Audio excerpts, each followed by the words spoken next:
Certains dispositifs économiques parmi les plus décisifs sur courte et moyenne période génèrent des effets indésirables sur longue période sans que l'on sache en sortir. C'est le cas du quantitative easing par exemple, c'est le cas aussi des aides au logement et c'est le cas encore de la politique de baisse de charges sur les bas salaires amorcée à partir de 1993. Voici que l'exécutif s'intéresse enfin aux effets secondaires de ce dispositif pivot de la politique de l'emploi, mais sans savoir comment en sortir. Dès 1998, Edmond Malinvaud s'en préoccupait, ne niant pas le fait qu'une telle déformation du coût relatif du travail favorisait l'embauche des moins qualifiés. Il soulignait aussi les incitations secondaires moins désirables sur long terme, notamment lorsque la progressivité des charges se concentre sur une base étroite.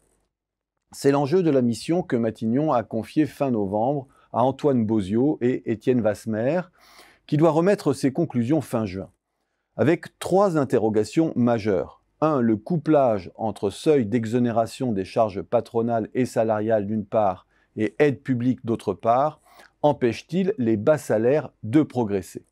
C'est la question de la trappe à bas salaire.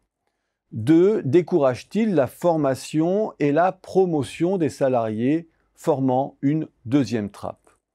3. Sape-t-il par infusion lente la productivité en décourageant la formation ou par une mauvaise allocation sectorielle?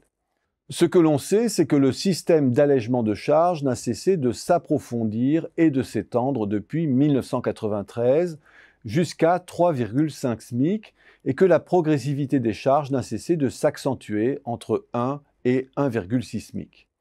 Avec un coût croissant pour les finances publiques qui atteint aujourd'hui 2,6% du PIB et une réduction moyenne de cotisations pour les entreprises du secteur privé qui voisine 11%, maximale dans les entreprises de moins de 10 salariés et dans les secteurs de services à forte proportion en emploi non qualifié.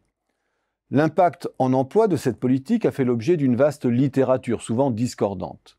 De fait, la comparaison de la distribution des salaires depuis 1994 indique qu'une part croissante de salariés se concentre entre 1 et 1,6 SMIC depuis 1994.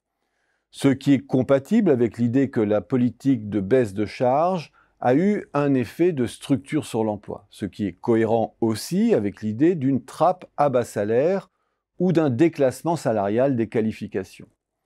Autre fait inquiétant, la productivité française est à la peine par rapport à la moyenne européenne depuis 2 décennies. Une conjonction qui accrédite l'idée d'effets non désirables de la baisse des charges sur longue période, sachant malheureusement que les économistes sont très mal équipés pour évaluer de tels impacts, étant confrontés sur un tel horizon à une imbrication de causalité très difficile à démêler. Surtout, si la présomption d'effets indésirables l'emporte, comment sortir du piège? Certes, revenir sur le dispositif permettrait à l'État de récupérer plus de 70 milliards, en dégradant progressivement le point d'entrée du dispositif par exemple, mais avec des effets délétères sur l'emploi peu qualifié et un choc sur la rentabilité des services. Les études plus récentes indiquent d'ailleurs que les entreprises très concernées par la baisse des charges ont étoffé leurs effectifs à tous les niveaux de rémunération, ce qui suggère que l'effet financier a été décisif.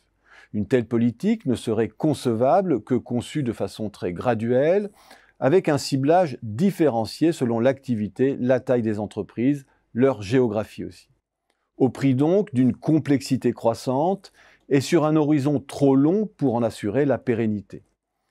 Elle devrait de surcroît être couplée avec une politique de modération du SMIC et avoir pour arrière-plan le plein emploi. Les conditions de son acceptabilité ne sont donc pas assurées.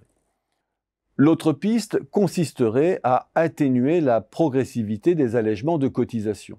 Mais repousser le seuil de 1,6 SMIC coûterait très cher aux finances publiques, avec un effet emploi extrêmement limité et beaucoup d'effets d'aubaine.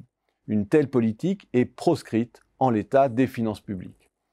Reste enfin une troisième issue, ressortir des cartons le projet de TVA sociale qui consiste à fiscaliser le financement de la protection sociale à l'instar du Danemark.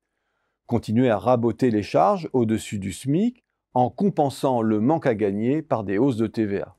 Une telle politique n'a plus l'emploi pour première motivation, mais la compétitivité, puisqu'elle permet de taxer tous les produits, notamment ceux importés, et de diminuer le coût unitaire de production des seules entreprises implantées sur le territoire.